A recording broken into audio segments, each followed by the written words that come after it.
Spot came about from an idea that I had been thinking about for quite a long time, since I was in art school.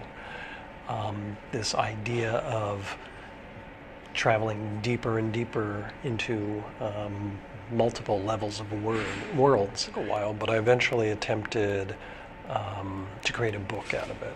And the first version was, it was always called Spot. And the first version was all these worlds contained within the spot, which was on the back of a cat. So there were cats to begin with. But at some point, I just wasn't satisfied with it. It didn't feel like it was as strong as it could be, and I had some other ideas, which I then went on to pursue. And it wasn't until the first time I saw an iPad when they were first introduced, and someone showed me how you could pinch the screen to enlarge text to read it better.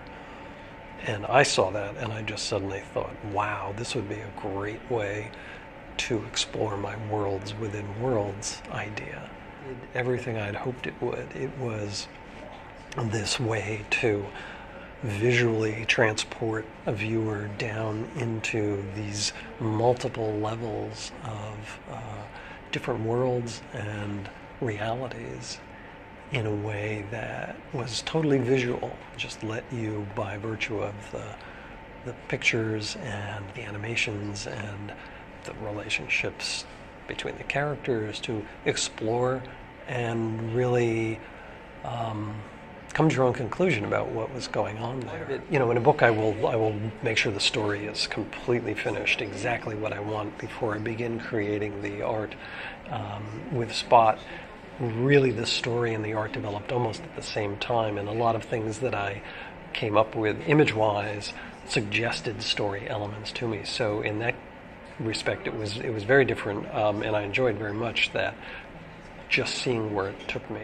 So a lot of the way the worlds developed and the transitions between the worlds really came out of an exploration and just beginning to work on and create the world. Art was done the same way, to a certain extent, that I make my books, in that I worked on paper with paints, but was done in two separate ways. There was a way I worked for the worlds and a way I worked for the transitions in between the worlds. The transitions were done as large paintings. They had to be large to be able to zoom into them and still get the resolution and see all the detail without getting blurry. So each transition was a dozen, 12, 13 paintings that were pretty complete in and of themselves. The worlds were made up of pieces. Everything was a separate piece. Every character and every bit of the environment that I created was done as a separate piece that was then digitally cut out and composited together with some backgrounds that were created digitally and some three-dimensional modeling.